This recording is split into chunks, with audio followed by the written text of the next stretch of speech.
Ici Philippe Fabignon, le producteur TV, je suis hyper heureux d'être avec vous. Et pour le coup, on va parler de 6 principes d'écoute. Moi, ça m'a valu pas mal de soucis, des conflits, parce que je sais que je n'arrivais pas à écouter parfois des gens qui travaillaient avec moi et qui voulaient me parler d'eux. Et donc j'aimerais, moi, vous en parler. Et attendez jusqu'à la fin parce qu'il y a quelque chose d'assez énorme qui peut vous aider à éviter les conflits, les embrouilles, avec une solution. Et là, moi, je vais rentrer dans l'histoire d'une personne que je connais, que j'ai connue, qui s'appelle Charlotte. Et à travers son histoire, vous allez vite comprendre où je veux en venir. Charlotte, c'est simple. Elle avait eu un petit souci d'ordre personnel qui l'empêchait, si vous voulez, d'arriver ce jour-là au boulot et de faire tout ce que son supérieur lui demandait. Mais son supérieur, il l'avait chargé ce jour-là et elle en pouvait plus, elle était énervée. Et elle a voulu aller le voir, lui expliquer que c'était pas le bon jour. C'était pas le bon jour. Voilà. Et qu'elle voulait en faire moins cette journée. Et lui, il s'est mis à... Si vous voulez, c'est là où ça me fait un peu penser parfois à moi, à poser tout un tas de questions. Ouais, mais alors s'il a ça, en mode investigation, quoi.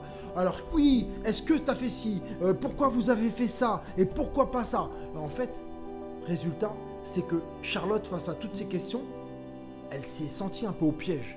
Elle s'est dit, waouh, dans quoi je suis? Il m'écoute même pas. Il m'a même pas laissé le temps de finir. Parce qu'au final, parfois, elle voulait juste exprimer quelque chose, un besoin ou peut-être un mal-être. Et suite à ça, et ça me fait encore penser à moi, c'est, on trouve les solutions. Ouais, mais moi, voilà, ce que vous pouvez faire, c'est ci, c'est ça, ça, ça. C'est comme ça qu'il faut le faire, sans même avoir écouté quoi que ce soit, même de son interlocuteur, on propose des solutions. Et de proposer des solutions, sans que la personne vous ait dit ce qu'elle avait, c'est pas bon. Cette personne-là, résultat, c'est qu'elle se sent dominée, il y a un effet de domination, et l'autre, une emprise, celui qui donne les conseils, prend le dessus sur cette personne. Donc Charlotte, elle repart du boulot hyper frustrée. Et elle arrive chez elle, elle va voir son homme, ou son partenaire, ou sa partenaire, et elle lui raconte l'histoire. Et vous avez probablement dû connaître ça. Nous, en tant que partenaire, on veut essayer de prendre, même pas écouter, mais dire, écoute, non, t'as déconné là-dessus, t'aurais dû faire comme ci, t'aurais dû faire comme ça, mais moi, j'aurais pas fait comme ci. Et en tant que partenaire, on se positionne comme un juge. On donne des jugements. Et alors là, la personne se sent encore moins écoutée. Elle se sent dévalorisée, voire même dépendante, parce qu'elle se dit, oh, ah ouais, mais en fait, j'aurais besoin de mon partenaire ma partenaire pour que je puisse arriver à m'exprimer. Donc je suis dépendant de cette personne-là. Donc frustration. Frustration. Charlotte, elle a une énorme frustration. Elle appelle sa copine, Charlotte, sa copine qui s'appelle Anne. Et comme toutes les copines, on commence à dire, ouais, mais tu comprends, début de journée, c'était la merde. J'arrive chez moi, je veux m'exprimer, qu'on m'écoute. Mon partenaire ne m'écoute pas, il me blâme, c'est la merde, j'en peux plus. Et sa copine ne la laisse même pas finir, qu'elle lui dit, oh ma pauvre, et elle se met à la consoler, elle se met à limite pleurer pour elle. Et l'autre, elle se dit, mais attends, qu'est-ce qui se passe, quoi? C'est bon, j'ai pas besoin qu'on s'apitoie sur mon sort, quoi. Vous voyez un peu en mode apitoiement.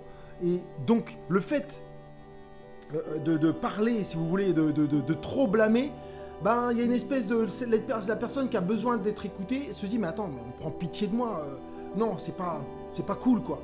Et Charlotte raccroche avec son ami et se dit, mais cette journée, personne ne m'a vraiment écouté. Le psychologue Elias Porter parle de ces 6 principes d'écoute que je vais vous laisser cliquer sur la description du dessous. Je sais, j'ai teasé et je vous donne pas la clé, mais cliquez, vous verrez, on a créé un beau e-book, une espèce de formulaire pour vous donner exactement le détail et surtout le 6e élément. Bon, allez, je vais vous en parler rapidement.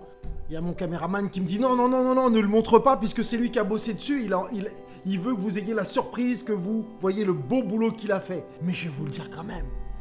Ben là, le 6e élément, parce que là, je vous en ai donné 3. ou 4 même, 4. Le 6e élément, il est simple. Il est de se taire, tout simplement. Et de reformuler ce que la personne vous dit. Et de clarifier son propos parfois, mais de la laisser parler.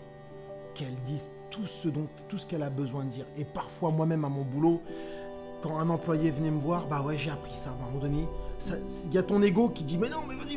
Et non, tu te tais. Tu laisses parler la personne. Tu la laisses. Tu lui donnes ni de solution. Tu ne la blâmes pas. Tu ne la consoles pas. Tu la laisses simplement parler. Et tu clarifies parfois. Et tu répètes ce qu'elle a dit en lui demandant si c'est bien ça qu'elle a voulu dire. Et rien que ça fait énormément de bien dans la communication. Et ça permet de fluidifier et de repartir sur de bonnes bases. Voilà. J'espère que vous avez bien aimé la vidéo. Si vous l'avez bien aimé, mettez un pouce bleu. Et sinon, laissez-moi un commentaire pour savoir si vous aussi vous avez déjà rencontré des histoires un peu comme Charlotte où vous aviez voulu parler à quelqu'un et que il est parti dans ces différents modes d'écoute qui sont complètement tronqués. Donc, sinon aussi la petite cloche, ouais, bien sûr, pour être au courant des nouvelles vidéos qui vont sortir. On va essayer d'avoir une cadence pour être près de vous. Mais surtout, abonnez-vous pour qu'on fasse la communauté, l'une des communautés les plus puissantes. Et pour aller sur le chemin, vous le savez, c'est le chemin de la réussite. Et il est où? Il est là-bas.